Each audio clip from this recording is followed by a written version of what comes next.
अंकित जी पलवल से। श्री हरिवंश। जय श्री राम महाराज जी, आपके चरणों में कोटि कोटि प्रणाम।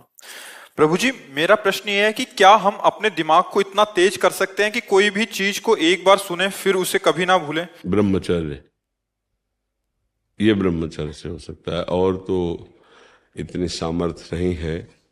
ये ब्रह्मचर्य में होता है, या पूर्व का कोई तप, जैसे छोटे से बालक में देखा जाता है भारी स्मृति, भारी ज्ञान, वो पूर्व का उसका तप है, भजन है। तो अभी जन्मा 5 वर्ष का है, 6 वर्ष का है, वो बड़ा ज्ञान उसको है, वो पूर्व का उसका स्टॉक है। पर इस जन्म में हम स्मृति को अगर, तो वो ब्रह्मचर्य ही है। अगर हम ब्रह्मचर्य का नाश करेंगे तो स्मृति नहीं रहेगी। ब्रह्म एक सीधा उत्तर है, आपका खान पान ठीक हो, आपका ब्रह्मचर्य ठीक हो, सात्विक भाव हो, तो स्मृति जागृत हो जाएगी। लेकिन है? गुरुदेव महाराज, मैं तो मतलब शादीशुदा हूँ गुरुदेव। मेरी तो ब्रह्मचर्य धर्म पूर्वक गृहस्थी में भी तो रहा जाता है। शादीशुदा का मतलब बेविचारी थोड़ी होता है।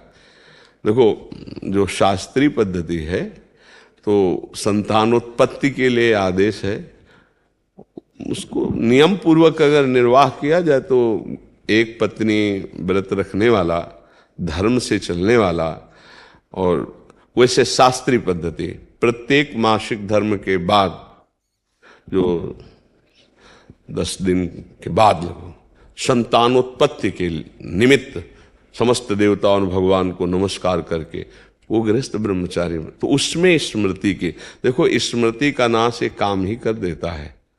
कामा संजायते क्रोधा, क्रोधा स्मृति विभ्रमा, और स्मृति भ्रंशात बुद्धिनाशो, और बुद्धिनाशात प्रणश्यति। तो अगर हमारा निष्काम भाव हो तो हम स्मृति वाले बने, तो गृहस्थी कोई निंदनीय थोड़ी है, कोई निंदनीय नहीं।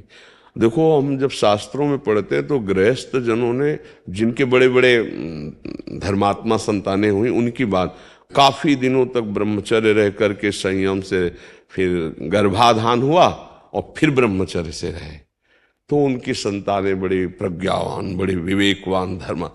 ये जो गरुण जी का जन्म हुआ ना, तो 10,000 वर्ष तक ब्रह्मचर्य रहे थे कश्यप जी। उस समय तो मतलब लाखों वर्ष की जीवनायु होती थी।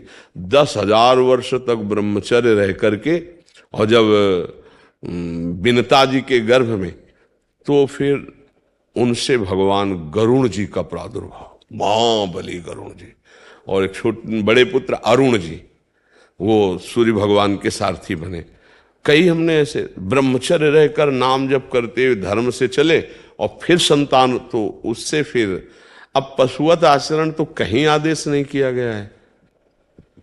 गृहस्थी में भी अगर जैसे मानो 20-22 वर्ष तक ब्रह्मचारी रहा, फिर गृहस्थी में गया तो परिपक्व फसल है।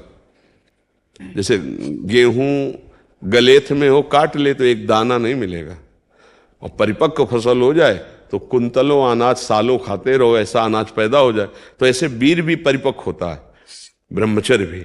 जैसे 20 से 25 वर्ष तक बिल्कुल ब्रह्मचर्य रहे बाल्यावस्था से, फिर गृहस्थ में जाए तो परिपक्व फसल है, संतान उत्पत्ति, फिर संयम से जीवन, तो वो महात्मा ही है, वो ब्रह्मचारी भी है। एक पत्नी व्रत धर्म पूर्वक चलने वाला, वो बेविचारी नहीं कहा जाता। वो गृहस्थ कोई निंदनीय नहीं, वो बंदनीय।